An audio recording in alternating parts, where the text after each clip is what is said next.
Okay, in this section we're going to look at adjusting the lighting in the overall scene and bringing in some interactable lights. There's quite a bit to cover in this section, and in a sense it's almost like a crash course in lighting.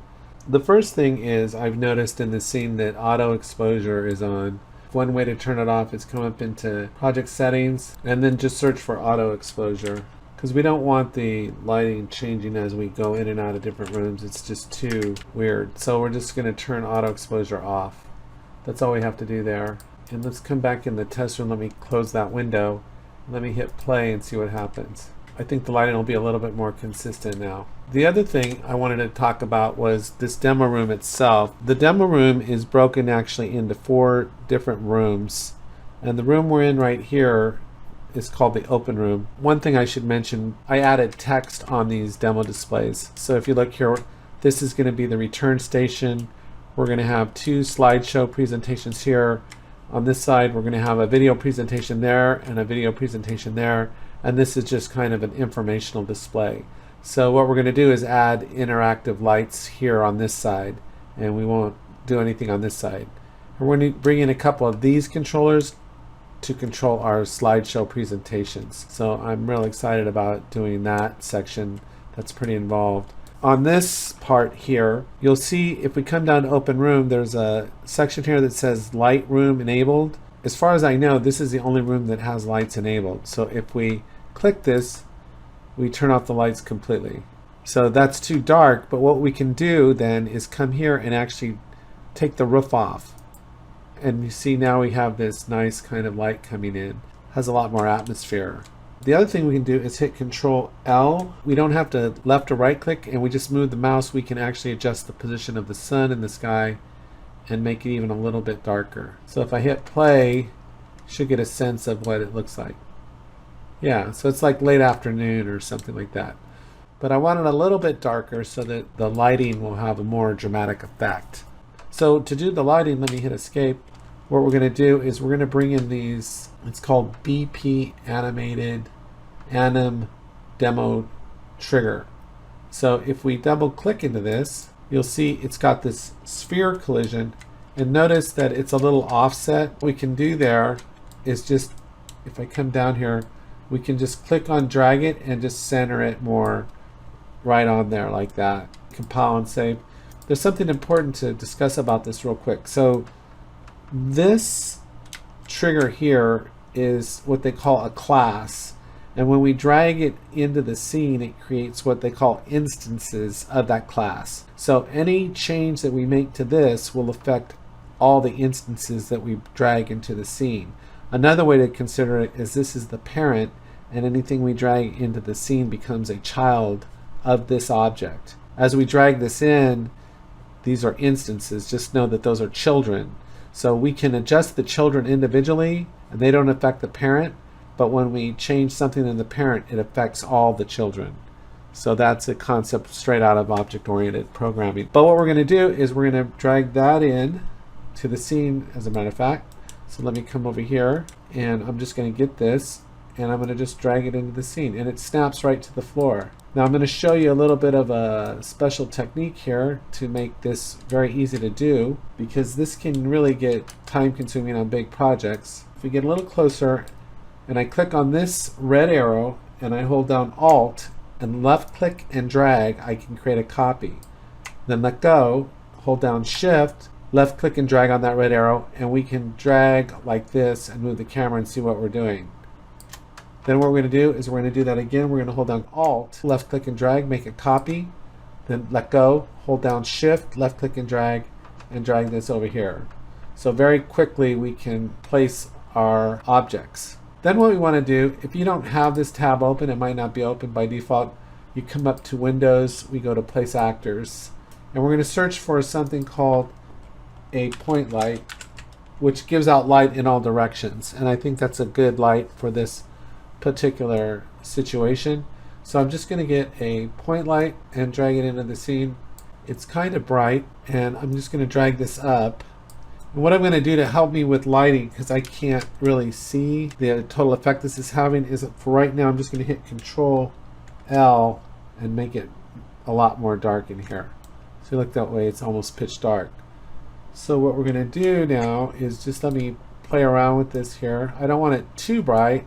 I think 8 is a good number there. And maybe I'll bring it up just a little bit more. And let's see, I think I'm going to pull it out a little bit more too. So I'm trying to get to that green arrow. Just pull this out a little bit more. And we can adjust all this later. So now we're going to do what we just did, that same technique. I'm going to hold down Alt, click on that red arrow and make a copy. Then I'm going to hold down Shift and left click and drag. And we'll put a light there. And then I'm going to hold down Alt, left click and drag. Oops, hold down Shift and left click and drag. And just like that, we have our lights in the scene. Now I'm going to go ahead and hit Control L and bring back up our environment lights here a little bit.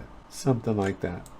And we can change the colors of these lights. I was trying to go for kind of a late afternoon kind of feel. We're just going to jump back into here in the demo trigger. We're going to go into the event graph here. We're going to come over here and we're going to search for a variable, and we're actually going to search for, come under here, click right there, and we're going to search for a point light right here, a point light object reference. That's what we want.